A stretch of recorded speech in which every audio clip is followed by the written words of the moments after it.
सामान्य ज्ञान के इस भाग में एक बार फिर से स्वागत कर रहे हैं आप सभी का। दोस्तों, आज का प्रस्तुत है आज का महत्वपूर्ण और टॉप करंट अफेयर, है ना। उम्मीद करता हूँ आप सबको बहुत ही पसंद आएगा, आप सबको एग्जाम में 100% सफलता दिलाएगी, है ना। इसी आशा के साथ स्टार्ट करते हैं। पहला प्रश्न है कि हाल में भारतीय तटरक्षक बल ने समुद्री सहयोग बढ़ाने के लिए किस देश के साथ एक समझौता ज्ञापन पर हस्ताक्षर किया है ना। Recently the Indian coast guard has sign an agreement which country to increase maritime cooperation. तो सही जवाब क्या है? फिलीपींस। फिलीपींस के साथ भारतीय तटरक्षक बल ने एक हस्ताक्षर पर साइन किया है समुद्री सहयोग को बढ़ाने के लिए, ठीक है।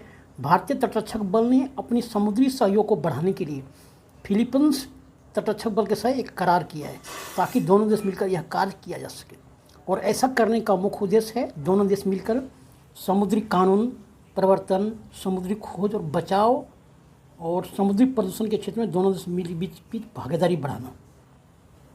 इसके लिए 22 अगस्त 2023 को नई दिल्ली में तटरक्षक मुख्यालय में भारतीय तटरक्षक बल के महानिदेशक राकेश पाल और फिलीपींस तटरक्षक के commander CG admiral Artemio M Abu ने एक बैठक की और विचार विमर्श किया, ठीक है।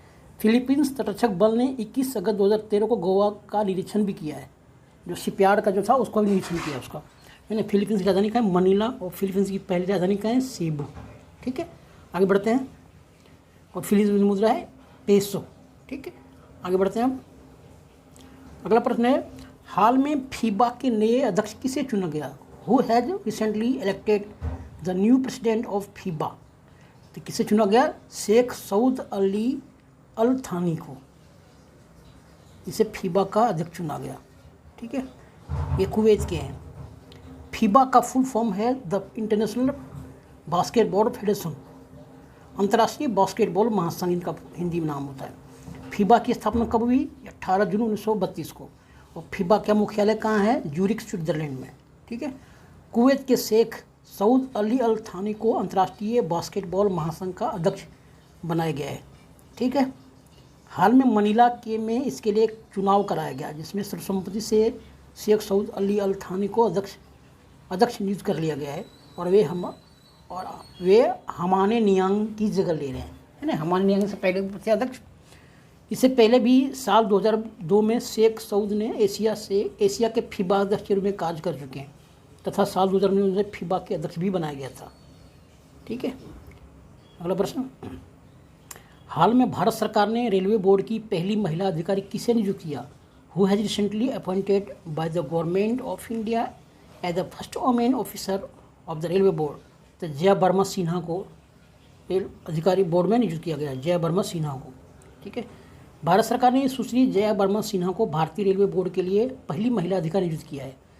जया इस समय वह रेलवे बोर्ड के संचालन और व्यवसाय के विभाग की देखरेख में है। फिलहाल जया अनिल कुमार लाहौटी की जगह ले रहे हैं। भारतीय रेलवे बोर्ड की स्थापना कब हुई थी? 16 अप्रैल 1853 में लॉर्ड डलहौजी ने किया था। भारतीय रेलवे का मुख्यालय कहाँ है? नई दिल्ली में, ठीक है। अगला प्रश्न है, हाल में देश के किन दो शहरों ने सर्वश्रेष्ठ जोनल स्मार्ट सिटी पुरस्कार जीता? Which two cities of the country won the Best Zonal Smart City Awards recently? तो नामची और कोहिमा ने ये दो सिटी जो है इसमें जीता है।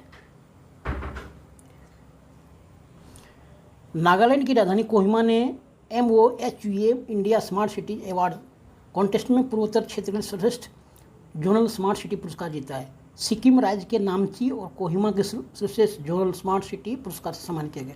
यानी सिक्किम की नामची शहर और नागालैंड की राजधानी कोहिमा ने जीता है, ठीक है। यह पुरस्कार उन्हें वर्ष 2022 के लिए दिया गया है। केंद्रीय आवासन और शहरी कार्य मंत्रालय के द्वारा स्मार्ट सिटी मिशन के तहत स्मार्ट सिटी अवार्ड प्रतियोगिता आयोजित की जाती है, ठीक है। ये प्रश्न में आता है कौन आयोजन करते हैं। इस आयोजन को 25 जून 2015 में लॉन्च किया गया था, जिसका उद्देश्य था नागरिकों को मुख्य बुनियादी ढांचा, स्वस्थ और टिकाऊ वातावरण और जीवन की सभ्य वातावरण जैसा माहौल तैयार करना। कोहिमा स्मार्ट सिटी विकास लिमिटेड के CEO हैं केझा जिलहू थिनु, ठीक है। केंद्रीय आवासन और शहरी कार्य मंत्री है हरदीप सिंह सूरी, ठीक। आगे बढ़ते हैं। अगला प्रश्न है, हाल में प्रणय वर्मा को किस देश में भारत के अगला राजदूत नियुक्त किया गया? Recently Pranay Varma was appointed India ambassador to each country.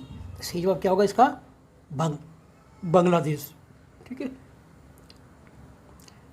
वरिष्ठ आईएएस अधिकारी प्रणय वर्मा को बांग्लादेश के अगले राजदूत के रूप में नियुक्त किया गया है। वे विक्रम दोराईस्वामी की जगह ले रहे हैं। भारत और बांग्लादेश के बीच व्यापारिक साझेदारी को बढ़ाने के लिए ऐसा निर्णय लिया गया है। फिलहाल प्रणय वर्मा वियतनाम में भारतीय राजदूत के पद पर तैनात हैं और विक्रम दोराईस्वामी को ब्रिटेन में भारतीय राजदूत के रूप में नियुक्ति होगी। ठीक है।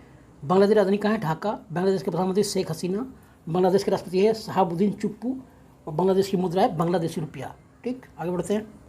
अगला प्रश्न है, हाल में कर्नाटक महोत्सव की मेजबानी कौन किया? Who hosted the recently Karnataka महोत्सव?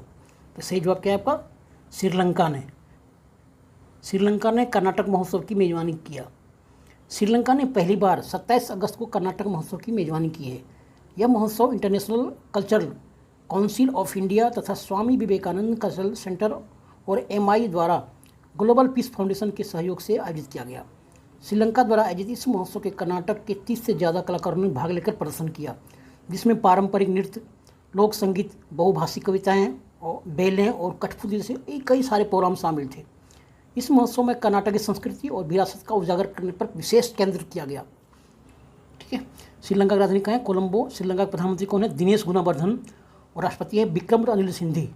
ठीक है, आगे बढ़ते हैं और लास्ट प्रश्न है ये, विश्व संस्कृति दिवस कब मनाया जाता है? When is world Sanskrit day celebrated? 31 अगस्त को आज ही मनाया गया दोस्तों।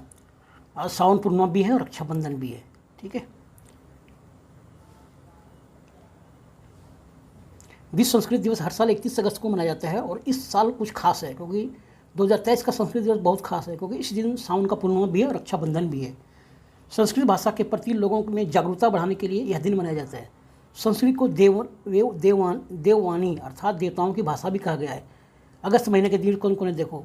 राष्ट्रीय पर्वतोत्तोलन दिन, US कोस्ट गार्ड दिवस, हिरोशिमा दिवस, अंतर्राष्ट्रीय बियर दिवस, राष्ट्रीय हथकरघा दिवस, भारत छोड़ो आंदोलन, इस बहुत सारे इसी अगस्त महीने में आया। थैंक यू दोस्तों, इस वीडियो में इतना ही। मिलते हैं अगले वीडियो में अब टॉपिक के साथ में। आप हमारे वेबसाइट पर विजिट कर सकते हैं और बहुत सारी जानकारी ले सकते हैं वहाँ जाके आप।